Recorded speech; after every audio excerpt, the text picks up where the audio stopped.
Yeah, well, hopefully we'll get onto the evil god challenge in due course. Mm.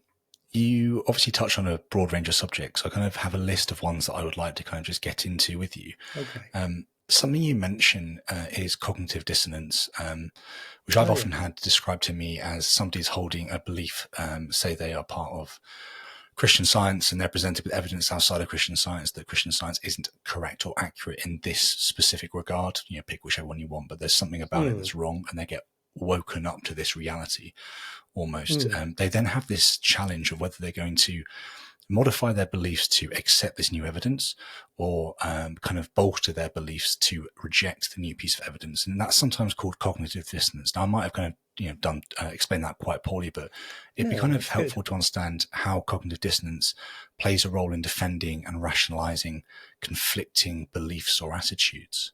Yeah. So, well, cognitive dissonance is roughly speaking the sort of the tension that you feel when you're holding sort of two incompatible beliefs. So you've got this maybe core belief, and then you have, oh dear, here's new evidence, and that seems to be true too. And now, oh dear, what am I going to do? It's something you find yourself in an uncomfortable position. How do you deal with that? Now, sometimes, actually, when new evidence comes in, it's dead easy to just drop the old belief. If I believe that the Matterhorn is near Chamonix, and then somebody points out that that's not true, it's near Zermatt, I'm getting confused with Mont Blanc. Uh, I'll just change my mind, given the new information. I might feel slightly embarrassed that I believed a falsehood, but it's easy enough to just change my beliefs. However, when you've really invested a great deal in a belief, it can be that much harder when somebody presents you with compelling evidence that it's not true. It can be that much harder to abandon it. And so examples of that would be if somebody has spent their entire career, for example, um, advertising cigarettes, and then suddenly it's discovered that cigarettes cause lung cancer, and here's some compelling evidence that that's true.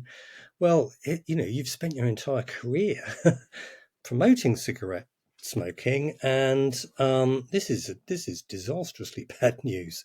So how are you going to respond? Well, you could just say, "Oh God, I spent my entire life getting people to do something that's horrendously bad for them, and I've got effectively got the, you I've cost an awful lot of people's lives." You could just switch to that belief, or you could start explaining away the evidence in various ways.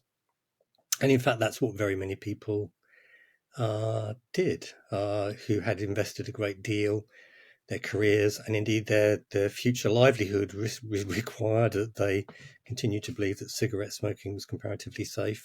And so they just entrenched, they just dug in and found some other way of dealing with the evidence to the contrary, typically, explaining it away in one way or another.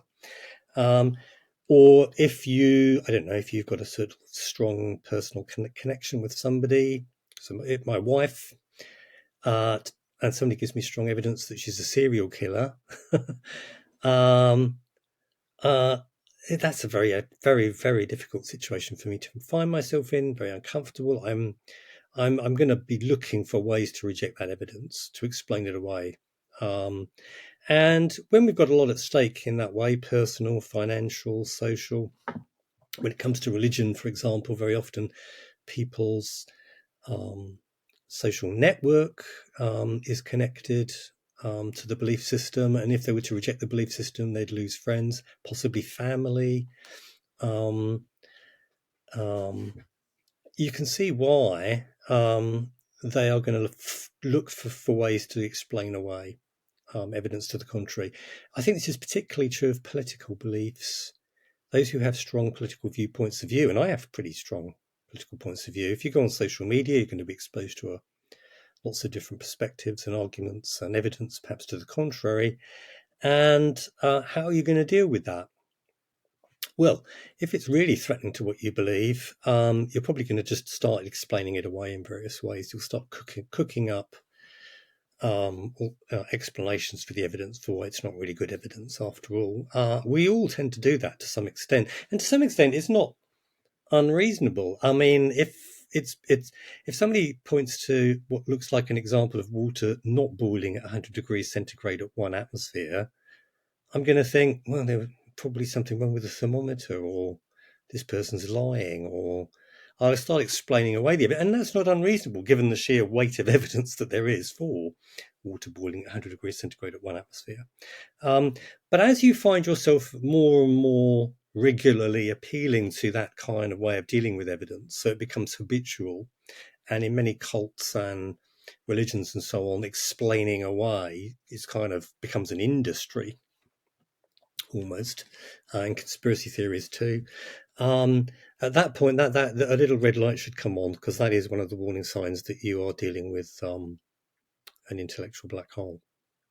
So yeah, when we have a lot invested in a belief, there are ways you can just dig in and protect it come what may. And in fact, the guy that is associated with cognitive dissonance, Leo Festinger, famously wrote a book about it in which he researched a cult that believed the entire world was about to end and that the cult members were about to be rescued by a flying saucer. And the clock was ticking. They were sitting there waiting for the world to end, the flying saucer to arrive. Nothing happened. The prophecy failed. How did they respond? Did they give up their belief? No, they did not, because they'd invested so much in it. They actually went on a recruitment drive afterwards, Festinger found. Why? Because if you can get more people on board, it's reassuring. You can't be quite such an idiot after all if you can point to lots of other people that believe the same thing. So you can kind of bolster your position by, for example, going on a recruitment drive. That's one of the things that they did. So cognitive dissonance is often present. Explains why people increasingly become irrational in their responses to evidence. There's too much at stake for them.